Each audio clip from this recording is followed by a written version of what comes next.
அந்த கோயில் உருவாகிறதுக்கு பின்னாடி எவ்வளவு சாஸ்திரங்கள் இருக்கு தெரியுமா? அதுல இருந்து எவ்வளவு சக்திகள் வெளிவரும்னு தெரியுமா? கடவுள் சாட்சியா, அக்னி சாட்சியா, வரலாறு, பூமியுடைய புராணம், வேதமும் தர்மமும், ஆகம சாஸ்திரத்தையும் அலங்கார சாஸ்திரத்தையும் உபாசன சாஸ்திரத்தையும் காட்சி விதிகளையும் ஒண்ணு விடாம சோதிச்சு சக்தியை அடக்கி ஒரு இடத்துல உட்கார வச்சு கட்டுறதுதான் கோயில். அந்த மாதிரி கோவில்கள்ல பிரதிஷ்டிக்கிற மூலவரோட சிறப்பு என்ன தெரியுமா?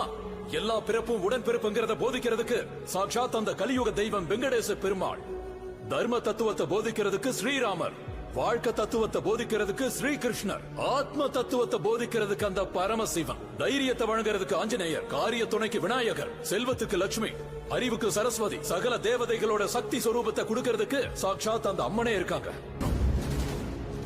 கடவுளே, நான் ஒரு உயிரை காப்பாத்த போறேன், எனக்கு நீங்க துணையா இருங்கன்னு ஆண்டவனை வேண்டிக்கிட்டு வைத்தியம் பாக்குறாங்க. எதுக்கு? டாக்டரோட வேலைக்கு பின்னாடியும் தெய்வம் இருக்குங்கிற நம்பிக்கை.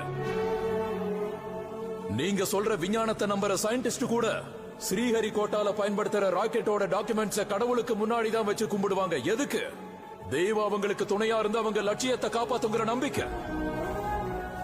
கடவுள் படைப்புக்கு தந்தை, இயற்கை தாய், அவங்களுக்கு பிறந்த குழந்தைதான் இந்த விஞ்ஞானம். இது நிஜம், தெரிஞ்சுக்கோங்க. கடவுள் கிட்ட கருணை கேளு, எதிரில வான்னு கேட்காத.